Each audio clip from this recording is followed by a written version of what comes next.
Las noticias del día con César Vidal y María Durán.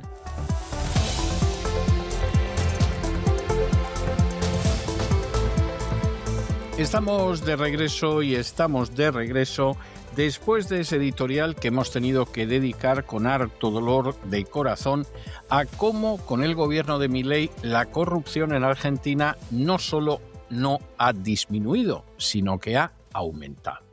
Para aquellos que se han creído el mensaje bastante voluntarista y sobre todo muy falso de que en el momento en que se privatizan las riquezas nacionales, pues resulta que todo funciona mejor y lo que viene es la prosperidad y la honradez y la ausencia de corrupción, bueno, eso es un cuento chino. Eso lo deben de enseñar precisamente en las facultades entre las mil y una noche y los cuentos de Andersen, porque realmente no pasa de ser un cuento, no es verdad. En ocasiones, bueno, puede suceder que una determinada empresa que deja de ser nacional y se convierte en privada, a lo mejor funcione mejor, en algunas ocasiones sucede, pero que por regla general funciona mejor es mentira. Estadísticamente es falso. Y que no hay corrupción y disminuye, bueno, eso es una mentira escandalosa. Precisamente todos los procesos de privatización que se producen están marcados por una inmensa corrupción. ¿Y por qué? Pues porque se hacen desde el poder. Y porque los políticos que en un momento determinado meten las manos en la riqueza nacional y se la entregan a particulares, pues por regla general, una parte de esa riqueza se les queda adherida entre los dedos. No solo eso, claro, inicialmente todos dicen que quieren que esas riquezas mal gestionadas desde lo público se gestionen muy bien dentro de lo privado y que no las pierda la nación. Y esto suena bien. Pues mire usted, las empresas de Rumasa, pues aquello era una vergüenza, como el opusdeísta Ruiz Mateos utilizaba los depósitos de los bancos de Rumasa para financiar las otras empresas. Nada, no se preocupen que esto no va a suceder y las empresas van a pasar a empresarios españoles. En algún caso fue así, pero las empresas de manera mayoritaria pasaron a empresarios extranjeros y en muchas ocasiones con un precio verdaderamente ridículo, no llegaba ni a simbólico. Y esa es la tristísima realidad, y fue algo tremendo. Luego que Ruiz Mateo se querelló con Isabel Preisler y con Miguel Boyer y aquello quedó en agua de borrajas, eso es otra historia. Pero aquí evidentemente hubo unos pelotazos salvajes, el más conocido, el de Galerías Preciados, pero no fue el único ni muchísimo menos. Y lo mismo está sucediendo en Argentina. Las riquezas de todos los argentinos están pasando a manos extranjeras. Y el proceso de corrupción es innegable y no hay nada más que ver la evaluación del año pasado, porque mira que dejó alto el listón de la corrupción el kirchnerismo, pues ha aumentado con Milei. ¿Cómo podían ustedes pensar otra cosa si se iba a producir un proceso acelerado y masivo de privatizaciones, en el cual alguno de los miembros judíos del gabinete de Milei, y lo de Milei y los judíos es para una tesis doctoral verdaderamente, empieza diciendo que el problema a la hora de hacerse con riquezas de la Argentina es que en esas zonas del país hay demasiados argentinos. Lo cual es algo tremendo, porque claro, esto que lo dijera un señor que vive en Nueva York y que hace negocios con otro que vive en Londres es lamentable, pero lo puedes entender. Pero es que te lo hace una persona de la propia administración de Milei. Es verdaderamente para echarse a temblar. Y entonces, ¿qué pasa? ¿En Argentina la libertad avanza? Pues es dudoso. Crean ustedes que es bastante dudoso que la libertad avance. Pero que la corrupción avanza, eso es absolutamente innegable. Y vamos a ver en qué acaba todo. Porque esta, al final, es la realidad. Y cuando la gente vota en contra de alguien, en vez de en favor de lo que hace, corre estos riesgos y luego pasa lo que pasa. Pues eso, que en Argentina la corrupción avanza. Así de claro y así de innegable. De eso hablábamos hoy en nuestro editorial y tenemos que pasar ya al boletín informativo y como siempre comenzamos con el segmento de España y es que Sánchez ha aparecido ante el Congreso para defender la gestión del gobierno después de los últimos desastres que se han producido en la red de ferrocarriles. Desastre que en algún caso acabó con docenas de muertos, no es ninguna tontería. Bueno, pues Sánchez, con un dominio verdaderamente impresionante del escenario, con más descaro que don Rodrigo en la horca, ha salido, ha dicho que eso de que funciona mal el servicio de ferrocarriles es un bulo y el que no se lo quiera creer que reviente, añadimos nosotros, que por supuesto lo que pasaba con la oposición es que está creando una alarma que no tiene justificación alguna y por supuesto le ha importado un pimiento que la oposición pidiera la dimisión tanto de Sánchez como del ministro Óscar Puente, que tiene una responsabilidad inmensa. Ahí ha salido Pedro Sánchez, ha dicho que el mantenimiento pues se le va a poner más dinero, que aquí se va a incorporar personal técnico, que se va a renovar el material y que todo lo que se cuenta son bulos. Y como encima, para terminarlo de arreglar, pues se supone que iba a haber una huelga, pero tanto comisiones como, como UGT son dos sindicatos más amarillos que un campo lleno de limoneros, pues no va a suceder nada. Y alguno dirá, no puede ser, no puede ser. España es esto, es absolutamente la impunidad. Y, por supuesto, Pedro Sánchez, que tiene más que tomada la medida lo que es España, y no cabe la menor duda al respecto, pues en última instancia tiene intención de ganar las próximas elecciones. No lo descarten ustedes, porque no es imposible. Lo mismo las pierde, y entonces entramos en un gobierno del Partido Popular que va a hacer la misma política que Pedro Sánchez. Pero es que Pedro Sánchez puede que suceda a Pedro Sánchez. No lo descarten porque es muy posible. Es un adversario verdaderamente fenomenal, lo cual no quiere decir ni que sea competente, ni que gobierne bien, ni que le importen los ciudadanos, ni nada de ese tipo. Pero es un adversario político fenomenal, desde luego muy superior a la gente que tiene enfrente, sin ningún género de dudas. En fin, examinamos estas y otras noticias que les afectan con la ayuda absolutamente indispensable de María Durán. María, muy buenas noches. Feliz miércoles, mi querido César. Aquí estamos una tarde más con todos nuestros oyentes.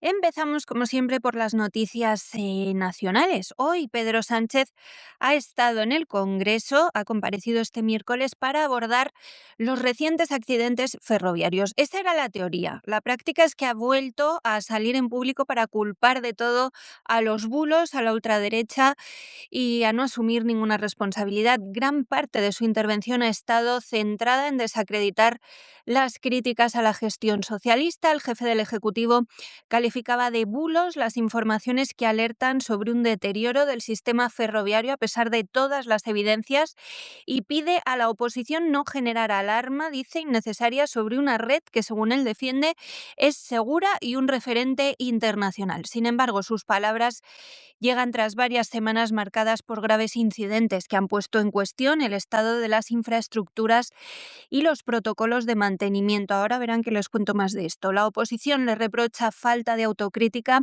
y una reacción tardía ante las tragedias y le acusa de minimizar los problemas en lugar de asumir responsabilidades políticas claras. La verdad es que ha sido una cosa de poner los pelos como escarpias cuando Sánchez ha dicho que es que lo mismo se te cruza un animal que se matan 46, le parece exactamente lo mismo. Sánchez ha defendido que desde 2018 se han incrementado las inversiones en infraestructuras y mantenimiento, anuncia nuevas medidas para reforzar los controles y acelerar actuaciones pendientes. También ha prometido mucha transparencia en las investigaciones abiertas y colaboración con la justicia. Esto ya sabemos que no le gusta, lo de colaborar con la justicia. Luego hablaremos del caso Begoña, en el que entorpece todo lo que puede. Aún así, su decisión de enmarcar las críticas como desinformación ha sido interpretada por toda la oposición como un intento de desviar el foco del debate. Mientras tanto, los usuarios, los sindicatos y los familiares de las víctimas siguen pidiendo explicaciones más contundentes y, sobre todo, garantías de que la seguridad ferroviaria no volverá a quedar en entredicho. Según una encuesta que conocíamos ayer, el 60% de los españoles tiene poca o ninguna confianza en el sistema ferroviario tras el accidente de Adamuz.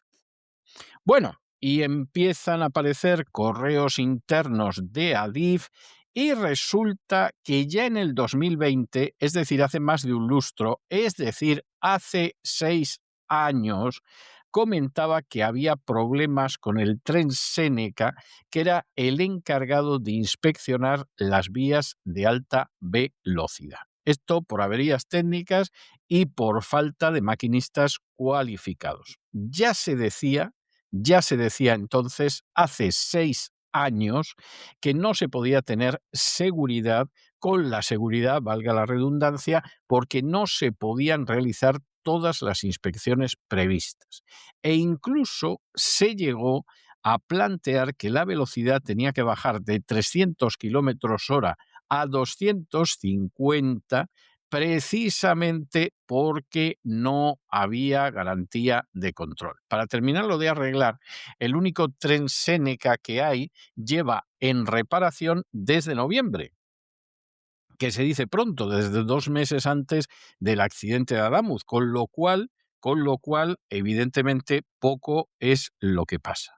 Aquí, por supuesto, la gente de Adif está intentando quitarse responsabilidades porque se temen que al final les va a caer todo y el Ministerio de Transporte, pues por supuesto, también echa balones fuera y por supuesto, pues al final quien acaba perdiendo en esta situación son los ciudadanos que, por cierto, bien que les roban los buscabonus de la agencia tributaria, la banda de ladrones que dice el Financial Times, para mantener todo el entramado de un Estado que es fallido, va avanzando hacia ser fallido a marchas agigantadas y que desde luego ni te garantiza en estos momentos un tráfico ferroviario digno de tal nombre y al paso que va tampoco te va a garantizar el fluido eléctrico. Ahí la cosa ya empieza. Pues César, es que venimos ya a desmentir lo que acaba de decir Pedro Sánchez. Correos internos de Adif revelan que los problemas para revisar las vías de alta velocidad no son recientes. Ya en abril de 2020, el entonces director de Conservación y Mantenimiento, Ángel Contreras, alertó por escrito a la presidenta del organismo y hoy multiimputada Isabel Pardo de Vera de graves dificultades para realizar auscultaciones con el tren Séneca, el convoy especializado en inspeccionar el estado de las vías. En aquel email, Contreras ya advertía de averías que no se consiguen resolver y de la falta de maquinistas cualificados. El Séneca sufría ya por entonces, hace 6 años, fallos electrónicos y en el pantógrafo, y parte del personal estaba de baja o dividido en turnos por el estado de alarma. Incluso se planteaba que si no podían garantizar las inspecciones, habría que reducir la velocidad máxima de 300 a 250 kilómetros por hora en algunas vías. 6 años después, el foco vuelve a ese tren. El único Séneca de Adif permanece en un taller desde noviembre, 2 antes del accidente de Adamuz, en el que murieron 46 personas. La reparación, según ha reconocido el actual presidente de Adif, Luis Pedro Marco de la Peña, estaba en marcha y se esperaba su finalización en unas semanas. En esas semanas se mataron 46 personas. En 2020, ante la falta del Séneca, Adif barajó varias alternativas. Por un lado, recurrir a trenes instrumentados de Renfe, que dejaron de considerarse servicio esencial durante el estado de alarma, o utilizar equipos portátiles de medición. Sin embargo, los responsables admitían que no se sentían cómodos con algunas de esas soluciones provisionales, no ofrecían las suficientes garantías de seguridad. Este debate sobre los trenes de auscultación ha provocado también un choque público entre el ministro Óscar Puente y la dirección de Adif sobre el número real de máquinas operativas y su estado. Mientras el ministerio sostiene que no hay trenes abandonados, la propia Adif ha reconocido que el Séneca estaba fuera de servicio. Bueno, y Continuamos con uno de esos episodios que demuestra hasta qué punto la administración de justicia en España de justicia tiene poco y de administración parece que menos. Ustedes saben que el juez Peinado le pidió a Begoña Gómez y a su asesora que entregara el pasaporte para poder ver por dónde había estado zascandileando y determinar la base que podía haber para creer que presuntos delitos serían delitos reales. ¿Qué hizo Begoña Gómez? Ni caso. Compareció una vez ante el juez, respondió solo a las preguntas de su abogado y a otra cosa mariposa. El juez pide por segunda vez el pasaporte y Begoña no se lo da, lo cual es verdaderamente tremendo. Y entonces el juez decide no encarcelar a Begoña, que la podría perfectamente encarcelar por desobediencia judicial, no sancionarla, sino decir, bueno, voy a ver si me entero de esto por otro lado. Y entonces lo que pido es al Ministerio del Interior y a Presidencia que me entreguen información sobre los viajes de Begoña Gómez y de su asesora. Porque desde hace 3 meses Begoña Gómez y su asesora me están toreando como si fuera un Vittorio. Bueno, ¿cómo estará la cosa? ¿Cómo estará la cosa? Que el juez ha percibido a Presidencia y al Ministerio del Interior que podrían incurrir en un delito de desobediencia judicial si no le entregan la información que ha requerido sobre los viajes de Begoña Gómez y de su acompañante. Viajes, por cierto, en especial, pero no de manera exhaustiva, a la República Dominicana, a la República del Congo, a Guinea Ecuatorial, a Guinea-Bissau y a Rusia, entre otros, y en los que hay que determinar si eran viajes oficiales o si eran viajes privados.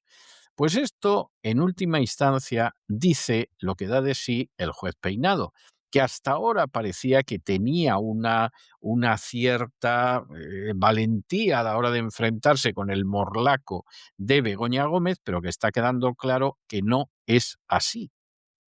Y en vez de ir a por Begoña Gómez, bueno, pues ha descargado la historia en los ministerios a ver si ahí le ayudan. Esto es la administración de justicia en España, no cabe engañarse.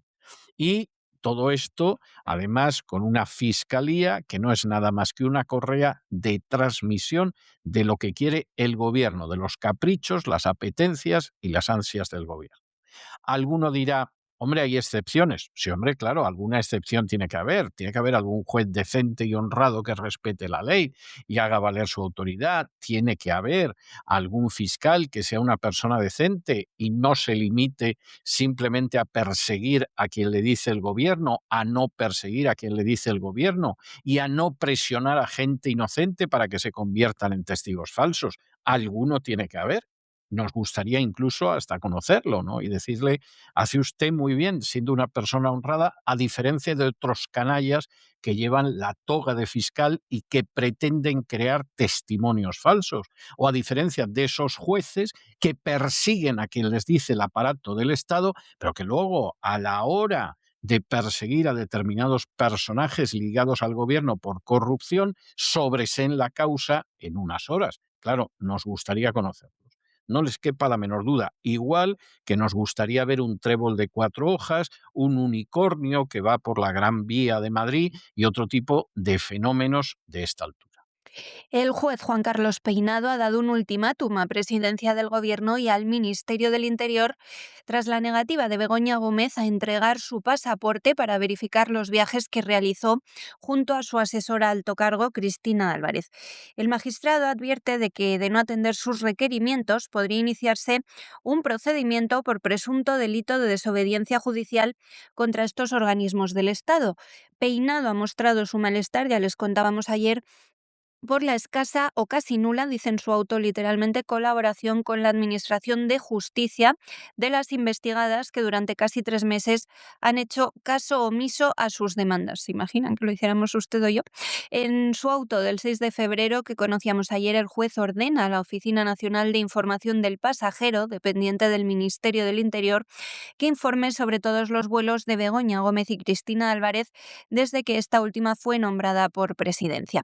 Entre los destinos que más interesan al magistrado están República Dominicana, República del Congo, República Democrática del Congo, Guinea Ecuatorial, Guinea-Bissau y Rusia, para determinar si sus viajes a todos estos países tuvieron fines oficiales o privados. De momento está aprobado que viajaron juntas a Londres en ese periodo. Peinado ha concedido un plazo improrrogable de 10 días a Moncloa para remitir la información y ha advertido explícitamente de que el retraso injustificado podría constituir un delito de desobediencia judicial. La misma advertencia se extiende a la Secretaría General de Presidencia, a la que solicita todos los correos electrónicos de Begoña Gómez desde julio de 2018 hasta septiembre de 2025. Una vez recibidos, serán analizados por la UCO. El objetivo del juez es constatar ahora si la esposa del presidente utilizó su correo institucional para actividades estrictamente privadas, como la gestión de la cátedra extraordinaria que codirigía en la Universidad Complutense y el desarrollo del software asociado a esos estudios que ella se quedó. Peinado insiste en que ni Begoña Gómez ni su entorno muestran voluntad de colaborar con la justicia, incluido el propio presidente del gobierno. Y nos vamos de España a la información internacional y nos vamos a detener en Luisiana, en Estados Unidos. ¿Y por qué? Pues miren ustedes, porque en Luisiana hace apenas unas horas Trump ha cosechado su séptima derrota consecutiva en unas elecciones en Estados Unidos en los últimos tiempos.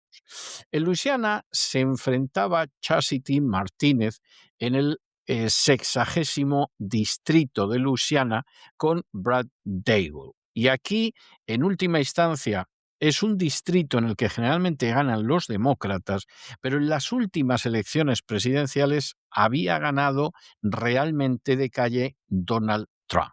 No solamente es que había ganado de calle, es que además el candidato republicano tenía bastante más dinero que la candidata del Partido Demócrata, pero luego a la hora de la verdad, la candidata del Partido Demócrata consiguió movilizar muy bien a la gente y ha obtenido a lo tonto, un 62% de los votos frente al 38% del candidato republicano. Y dirá alguno, bueno, ¿y esto es tan importante?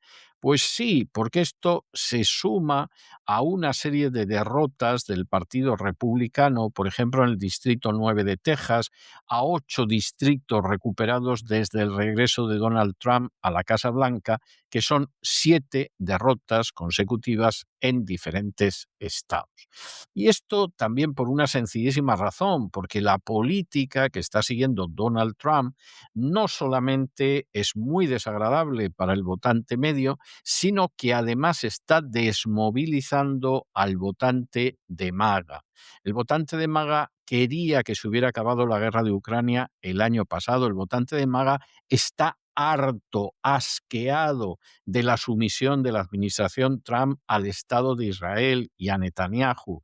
El votante de MAGA se da cuenta de que la economía no está funcionando a su favor, sino al de otras personas. Y claro, cuando uno ve esto, comprende que Donald Trump haya podido tener 9 derrotas en elecciones desde que regresó a la Casa Blanca y las últimas 7 consecutivas pues han sido en Nueva York, en New Jersey, en Virginia, en California, en Miami, en Texas y en Luisiana. Y esto puede seguir así indefinidamente. Imagínense si sigue creciendo la bola de nieve. ¿Qué va a pasar con las elecciones de midterm de noviembre? Bueno, pues que como dijo un senador republicano bastante conocido, señor presidente, si no consigue usted mejorar la economía, esto va a ser un baño de sangre. Y no crean ustedes que exageraba. Y entonces, la segunda parte del mandato de Donald Trump es que no sabemos ni siquiera cómo puede terminar. Donald Trump está sufriendo una paliza en los distritos. Ha sufrido un nuevo revés electoral, esta vez en una elección especial en el 60 distrito de la Cámara de Representantes del estado de Luisiana, un territorio que los republicanos habían ganado por 13 puntos de diferencia en las presidenciales de 2024. La candidata demócrata Chastity Martínez se ha impuesto con un contundente 62% de los votos al republicano Brad Daigel, una diferencia de 23 puntos que supone un giro de 36 puntos respecto a los resultados republicanos en las elecciones anteriores. La contienda se ha convocado tras la renuncia del anterior representante, el demócrata Chad Brown, quien en noviembre de 2025 dejó la bancada para asumir su nuevo puesto como comisionado estatal de la Oficina de Control de Alcohol y Tabaco. Aunque los demócratas ya mantenían el distrito, la victoria de Martínez ha sorprendido a los republicanos, que veían esta elección como una oportunidad clave para recuperar un territorio que Trump ha ganado en 3 ocasiones. El distrito históricamente apoyaba a demócratas en elecciones estatales y locales, pero en los últimos años había virado a los republicanos en los comicios federales. Aún así, los demócratas han logrado esta vez imponerse pese a gastar menos que sus rivales, como ocurrió en Texas la semana pasada. Aunque fue superada en gasto de campaña por una proporción de 3-1, igual ganó. Esto es lo que pasa cuando los demócratas se movilizan y se organizan. Es lo que ha tuiteado la cuenta oficial del Partido Demócrata de Luisiana. Este resultado se suma a una serie de derrotas recientes para Trump, 7 en total. En el Distrito 9 de Texas, el demócrata Taylor Remed ha recuperado su asiento que los republicanos habían mantenido por 40 años, ganando por 14 puntos, donde Trump triunfó por 17 en 2024. Desde que regresó a la Casa Blanca, los demócratas han recuperado 8 distritos republicanos mediante elecciones especiales y han sumado 18 nuevos escaños en Nueva Jersey y Virginia, mientras que los republicanos no han conseguido recuperar ninguna. En total, Trump acumula 9 derrotas si sumamos esas de Nueva Jersey y Virginia desde su regreso, incluyendo las consecutivas de Nueva York, Nueva Jersey, Virginia, California, Miami, Texas y Luisiana. El panorama se le complica. Registra su nivel de popularidad más bajo desde que es presidente debido a la polémica operación policial de Minneapolis, la política exterior y la caída del empleo por los aranceles. Los republicanos temen llegar a las legislativas de noviembre con este panorama de máxima debilidad, lo que podría dejar a Trump sin mayoría en las cámaras y abrir la puerta incluso a un posible juicio político que se va aplazando, pero del que los demócratas tienen desde hace años, desde su primera presidencia, muchas ganas. Bueno, y Zelensky está pensando, después de actuar como dictador de jure y después de haber actuado como dictador de facto durante años, en convocar elecciones presidenciales. Y además habría un referéndum sobre el plan de paz que se celebraría el 15 de mayo. Todo esto tiene intención, de momento, de anunciarlo el 24 de febrero, con Estados Unidos, que quiere acabar la guerra antes del verano, porque Trump quiere presentar como un auténtico éxito el haber terminado con la guerra de Ucrania, que hasta ahora no lo ha hecho, y además con Zelensky aceptando una serie de cosas que no quiere aceptar. Por ejemplo, limitar el ejército a 800.000 efectivos. No es ninguna tontería un ejército así, es 8 veces el ejército de España, no es ninguna bobada. Y además admitiendo pues, que Ucrania no va a entrar en la OTAN y uno de estos siglos es posible que entre en la Unión Europea. Todo esto sucede además porque la infraestructura energética de Ucrania está siendo machacada por las fuerzas rusas en las últimas semanas, en pleno invierno y convirtiendo la guerra en más impopular, una guerra en la que los ucranianos han desertado ya por centenares de miles, también han muerto por centenares de miles. Y en una época en que además la ayuda internacional se ha reducido bastante por la sencilla razón de que la dirigencia ucraniana con Zelensky a la cabeza son una banda de ladrones, sin ningún tipo de matiz ni paliativo. Ladrones que se han dedicado a robar el dinero que enviaban por miles y miles y miles de millones tanto los ciudadanos de Estados Unidos como los de la Unión Europea y hacer su fortuna. Y aquí esto tiene que acabar en algún momento y ya nos ha dicho Zelensky que a final de mes va a anunciar cómo esto se acaba en mayo. Y luego ya veremos porque de la palabra de Zelensky te puedes fiar menos que de la legalidad de un dólar de madera. Así son las cosas. El presidente de Ucrania, Volodymyr Zelensky, planea convocar elecciones presidenciales y un referéndum sobre el plan de paz para poner fin a la invasión rusa el próximo 15 de mayo, según ha informado Financial Times. El anuncio oficial está previsto para el 24 de febrero, coincidiendo con el cuarto aniversario del conflicto. No obstante, la oficina del presidente ha matizado al medio que mientras no haya seguridad, no habrá anuncios. La convocatoria de comicios forma parte de un acuerdo de 20 puntos, que aquí les desgranamos en su momento, presentado por Estados Unidos para cerrar el conflicto y discutido recientemente en Abu Dhabi. Sin embargo, pasa una cosa, y es que la ley marcial está vigente desde el inicio de la ocupación rusa, y la ocupación del 20% del territorio ucraniano dificulta la organización de elecciones en esas zonas. Además, millones de ciudadanos están desplazados y parte de la población activa está combatiendo en primera línea, lo que hace imposible acudir a las urnas sin un alto el fuego. Zelensky ha dejado claro que solo se podrán celebrar elecciones si se alcanza un cese de hostilidades. El mandatario ucraniano ha señalado que Estados Unidos busca terminar la guerra antes del verano, ofreciendo un calendario claro que permitiría un avance diplomático antes de las elecciones de medio mandato en noviembre. Sin embargo, persisten diferencias muy sustanciales con Moscú, sobre todo en materia territorial. Rusia exige la cesión del Donbass, mientras que Ucrania solo acepta intercambios recíprocos de territorios. El plan de paz de Trump también contempla que Ucrania no ingrese en la OTAN, ofrece garantías de seguridad europeas y estadounidenses, limita el ejército a 800.000 efectivos en tiempos de paz y plantea un acuerdo sobre la central nuclear de Zaporilla, actualmente bajo control ruso, aunque Kiev y Moscú se niegan a gestionarla de manera conjunta. Todo esto ocurre mientras Ucrania afronta un invierno extremadamente duro, con bombardeos rusos a sus infraestructuras energéticas, una disminución de la ayuda militar internacional que se une a que están viviendo el invierno más frío desde que se inició la guerra. Y continuamos con una noticia luctuosa, y es que se ha producido un tiroteo en una escuela secundaria de Tumblr Ridge, en la Columbia Británica, en Canadá, todavía sin terminar de esclarecer. Parece ser que la causante de este tiroteo, en el que han muerto hasta ahora una decena de personas, era una mujer que se quitó la vida tras disparar y en una vivienda cercana, y al mismo tiempo parece ser que efectivamente el número de heridos ronda la treintena. El primer ministro canadiense, Mark Carney, que es un personaje totalmente comprometido con la agenda globalista, pero que últimamente está intentando dar una imagen de humanidad, canceló el viaje, se declaró devastado e intentó acercarse a los familiares y a las víctimas. Y ya veremos a ver qué es lo que acaba pasando.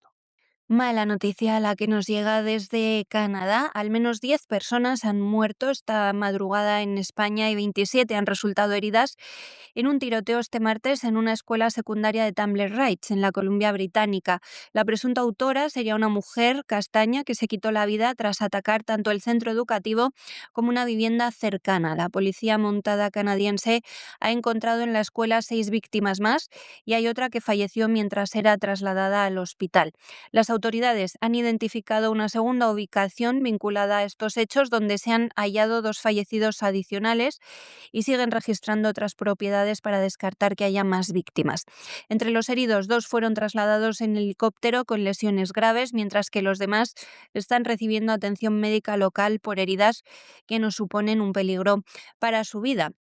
El comandante encargado de la policía montada, Ken Floyd, ha indicado a los medios que aún se desconoce el motivo de estos ataques y que va a ser complicado determinar la relación exacta de la autora con todas las víctimas. Por su parte, el primer ministro canadiense, Mark Carney, ha cancelado un viaje a Alemania, se declaraba devastado por el atentado ocurrido y expresaba sus condolencias a las familias afectadas.